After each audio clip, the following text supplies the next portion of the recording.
Here are 7 things I wish I knew in my 20s. These are a lesson learned with money and life, so you don't have to make the same mistakes that I did. I don't know who needs to hear this, but your 20s are hard, and they are sold to you as a decade full of fun, adventure, carefree, and the sky's the limit. You could do whatever you want. This decade is a lot harder than anyone admits. In reality, it's unstable, uncertain, full of rejection and unknowns. I'm going to share what I wish I knew. I'm still a work in progress, but hopefully you'll learn something even if you're in your 30s, 40s, 50s, or beyond. Why, hello, my yellow groupers. I'm Carly, a finance grad and the creator of Best Money Class Ever, where I teach people how to pay off debt in 36 months or less, retire a millionaire, and stress less about money. Grab a seat. I'm about to spill the financial tea. Are you ready for it? Lesson number 1 is health is wealth. Invest early and often. Story time. I got bit by a tick and got Lyme disease. I had to take a semester off of school. Was absolutely devastated. Here is what happened. I was actually 19 and did a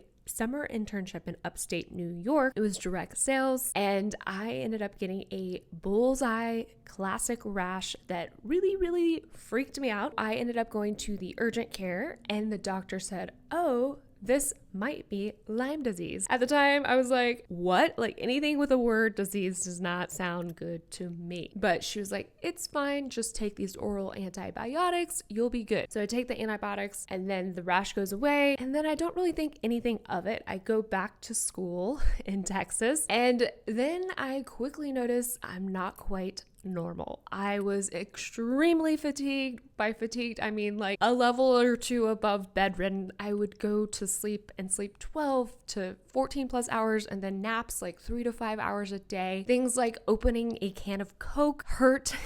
My fingers tingled and stung, and it was physically exhausted doing really basic tasks. Ended up deciding to pause. I had to actually go back home. I did testing and found out I officially had Lyme disease, so I had to do a hardcore IV antibiotic treatment. I was at home, and I turned 20 with my 20th birthday, and I was absolutely bewildered. I had no idea or didn't even comprehend that a chronic illness or not being able to finish school or it was just mind-blowing and absolutely devastating. And so the lesson I learned here is health is wealth, and invest early and often. Typically invest early and often. What that means is it's like in the investing world where you just invest a little bit each month and do it quite frequently, and then pretty much anyone can build wealth. This, when we're talking about health, is I invested early in terms of my health. If I would have never ever gone to the urgent care in upstate New York, I never would have known or heard this could possibly be Lyme disease. I didn't even know what Lyme disease was. That was very common in that area. So I invested early by doing that basic appointment. Then whenever I came home to Texas, things were still off. I knew like, wait, this is probably Lyme disease. If I had waited until everything was spiraling to get care later, I could have missed the window and not gotten the treatment that I ended up getting and the diagnosis. A lot of times in health, an early diagnosis is key. So instead of it being a lifelong thing, it was like a rough semester off and then the next year or 2 of rebuilding and recovering. Health is also wealth in the sense that when you have good health, that really increases your likelihood of earning an income and building wealth. So on this basic example, I ended up having to graduate a semester later. And so I ended up having a full-time income a semester later, which could easily have been $10, $15, $25, $30,000 plus of a delay. I really wish that I knew health is not something to take for granted. Even as someone who now is relatively healthy, as my 20s played out, I still had multiple surgeries. I ended up getting attacked by a dog and found myself in the ER. I got endometriosis and had to have multiple surgeries for that. So these things happen, even though you never think they'll happen to you, they do. And they're also really expensive. That is where I kind of learned the power of having an emergency fund. The second lesson learned was life is a marathon. Stay in your lane. What happened to me next is I took that semester off, got the IV antibiotic treatment, and then I ended up feeling better. The treatment worked. I had my checkup with the doctor and I said, well, what else can I do? And the doctor said, well, you've done everything. You're fully treated. It's on the up and up. next up, just take care of yourself with diet and exercise. Then I found myself choosing to get into exercise by running, and I built up to running 2 or 3 times a week. And then one thing led to another. I decided to train for a full-out marathon. This marathon taught me a lot of like how life kind of is. I tend to be too competitive. You've heard the phrase, life is a marathon, not a sprint. When you're actually running in a marathon, what it is you have hundreds and hundreds of people around you, and they're all at different running speeds when you first cross that start line. And so you really do have to stay in your lane. If you just get the urge to like keep up with some random person next to you, you might not actually make it to the finish line. During that race, I had a very clear mindset. This is my race. This is my journey. This is part of my victory of overcoming Lyme disease, to have extreme chronic fatigue, to then running a marathon. I needed to run at a pace that I was comfortable with, and I knew that I could keep going until the very end. This is a lesson that I'm still learning, how if you compare yourself to others, that's just literally a waste of time and energy, and it's exhausting, and it gets you absolutely nowhere. Staying in your own lane is so powerful. It is your own race. Just compete with yourself and become a better version of who you want to be, versus looking to your left and right and what everybody else is doing. The third lesson learned was investing a little bit can change your life and financial future. I got a lot of things wrong in my 20s. The one thing that I did get right was investing. I started investing just a very little bit by age like 18 or 19, freshman or sophomore in college, and just did a little bit, and that changed everything. For example, by the time I was 22, my senior year, January of 2008, I had $16,354 invested. If I never invested another dime and just let that money grow and compound and work for me, by age 65, the standard retirement age, assuming 10% interest, I would have almost $1 million. Let's take a quick look at exactly how this works. This is my retirement calculator that I created. You can see exactly when you can become work optional. Here we have age 22, and then that's the coast-fied age, which means when you stop investing and you let your money just grow and compound. This shows here my full retirement age of 65. It shows my total current retirement savings at $16,355. And then you scroll down, this will show exactly the year by year retirement plan. So at age 22, I have my beginning balance here. And this does assume that I earn 10% interest, and I'm not actually contributing anything. You'll see at 22, I earned 1636 in interest. This shows the year in balance. Year by year, the thing about compound interest is your money is really growing for you. Your interest earns interest. Year 24, investments are earning about the same interest that I had initially contributed. Whenever I am 65, I'll have $985,000. And the interest that year alone is almost 6 figures. Are you tired of feeling behind with money? I know you want to get rid of your debt for good, invest and see your money work for you, gain control of your money and life, but you have no idea where to start. You don't need to figure this money stuff out on your own. I'll walk you through it step by step. Ditch the overwhelm and grab my financial day planner. It's a day planner and financial plan in one. This is your all-in-one money tool to pay off debt and retire a millionaire. Here's how it works. First, you are going to learn. You'll get short videos to learn a simple proven order for saving, paying off debt, investing. No more guessing or Googling. You'll see it in action with an average show example of someone who pays off 40K in debt, earning 60K, and then retires a millionaire. See where you stand, plan your income, create a budget that you can automate, crush your debt. See exactly what it takes for you to pay everything off within 36 months or less. You'll have your finance plan, your step-by-step plan. See when you can become more optional with the retirement calculator. Do you want to see what happens when you start investing just a little bit ASAP? Grab my financial day planner. Scan the QR code or the link is in the description below. The amount of freedom and security from that is absolutely unbelievable. You're probably wondering, how in the world were you able to invest a few $1,000s each year as a broke college student? And the answer is I did work my way through college. Like I mentioned, when I was upstate New York, I did this crazy summer sales internship. It was direct sales, as in face-to-face, but pretty much door to door. It was 100% commission. And so I learned real fast the connection between work and money. If you work, you get money. If you don't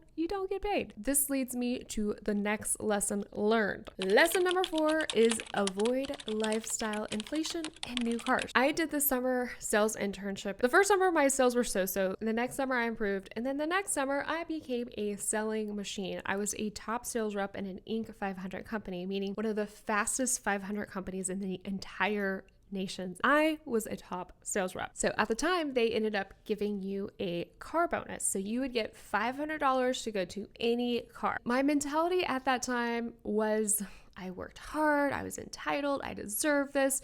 I was very successful and I wanted to show the image of success. Instead of paying off the student loans that I had, I went out and I bought a car. Not just any car, I bought a brand spanking new white Mercedes Benz. The car payment would be $560. They were giving me $500. I thought, what could possibly go wrong? I did actually put a little bit of money down in my name, but was going to receive that company bonus. So I was like, this is a win-win. The company actually went bankrupt. So there I was on the hook for the next 60 months to pay for this $560 car payment. I found out though, what happened to me happens to a lot of people. As soon as people go from broke college student to actually making money, instead of paying off your debt, people just end up borrowing more things. And so the lesson learned here is to avoid the lifestyle creep and especially avoid a new car. Car loans are financial mayhem. It's a depreciating asset where you simply lose money every time. Going forward, I learned the magic of buying a new used car with cash. Something that's 2 or 3 years old, the value is really declined. Lesson number 5 that I wish I knew in my 20s: luxury does not mean better quality. I learned this the hard way. In your 20s, you're often convinced if you buy name brand or luxury, they're gonna last longer and they're superior. For me, that was not the case. I learned this with my Mercedes Benz. I drove it for a few years, and at the time, this was like 2007, 2008. This was when GPS was totally brand new. You'd walk into the car and then there was a console and there's this black thing that came up. It was the navigation.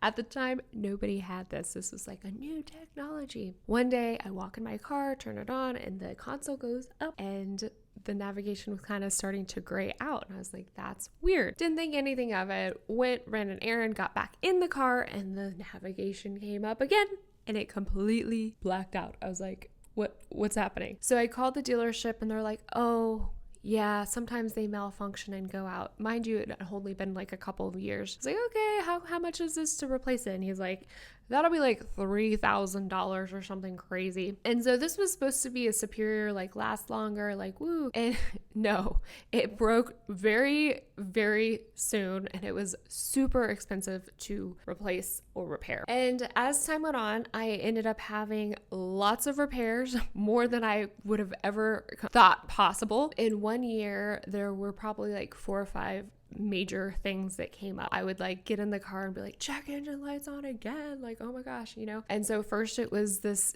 intake manifold runner control, and I was like, is this necessary? Turns out, yes, it is. And then another day it was like the thermostat, and then the evap, and all the things. And after negotiating and waiting and seeing if it's necessary and getting multiple quotes, in 1 year's time with this luxury car that was like at that time maybe like 5 years old, I ended up spending over $2,600 on repairs. I ended up driving that car all the way through until 2019, right when I sold everything I owned to then do RV life. And I thought, as we all are told, that luxury like brands hold their values. Like, this car was a Mercedes-Benz. It's gonna hold its value. I drove it all in all about 12 plus years, and I got trade-in offers from CarMax and Carvana. They literally quoted me $2,500.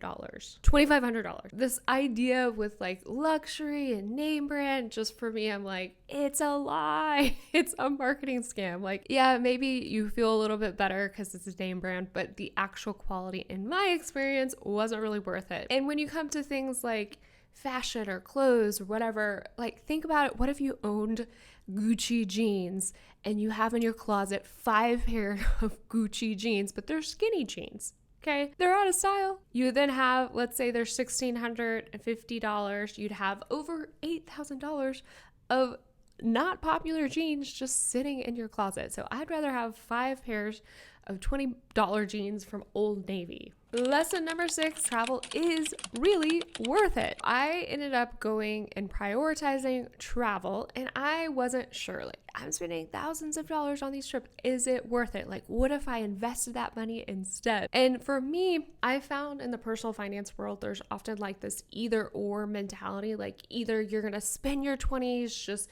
having lattes and going, scootering around Paris and just wasting all your money, or you're going to be sitting at home and investing and maxing out your IRA and 401k. And that's just not the truth. So for me, I really prioritized living in the present and investing for the future. For me, living in the present included traveling a lot, and I can say, looking back, it was 100% worth it to have those experiences. When I was in college, I did an Italy and Sweden trip, and then when I graduated, I did a Spain and Morocco trip, and that was one of my favorite trips. I took a camel ride through the Sahara Desert and camped out in the sand dunes. There's nothing like it. And then I did a Vietnam and Laos and Thailand trip, 21 days to Tiger Kingdom, pet tigers, which was kind of crazy. Did elephant rides, hung out on the beaches, and I definitely could have invested that money, but I am so glad that I spent that money guilt-free. The 7th thing that I wish I knew: life is like the stock market. You never know what you're gonna get. Similar to the old life is like a box of chocolate, you never know what you're gonna get. Life is like the stock market in terms of it's very volatile and up and down. I